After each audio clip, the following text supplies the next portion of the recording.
नमस्कार शेतकरी मित्रांनो, शेतीसाठी किरण तंत्रज्ञानच का?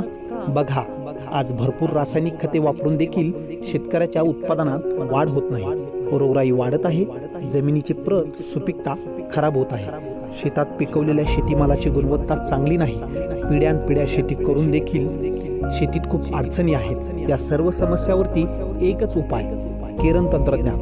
किरण तंत्रज्ञान वापरल्याने काय होते? जमिनीमध्ये जीवाणूंची संख्या असंख्य पटीने वाढते. जमिनीमध्ये अन्नद्रव्याचं व्यवस्थापन होते. त्यामुळे अतिरिक्त रासायनिक खतांच्या मध्ये बचत होते. जमिनीचा सामूह पिकायोग्य बनवला जातो. गांडुळांची उत्पत्ती होते. पर्यायी शेत जमीन सुपीक होते. सेंद्रिय कर्बाचे प्रमाण वाढते. पिकामध्ये रोगप्रतिकारक शक्ती वाढते. पर्यायी रोग नियंत्रणासाठी वापरल्या जाणाऱ्या औषधांच्या खर्चात बचत होते. हे सर्व निसर्ग नियमानुसार झाल्याने शेतकऱ्याच्या खर्चात बचत होऊन उत्पादन जास्तीचे व गुणवत्तापूर्ण निघते. किरण फक्त प्रोडक्ट नाही, तर एक विश्वास, उत्पादन वाढीबरोबर शेतकऱ्याच्या आयुष्यात बदल घडवण्याचा.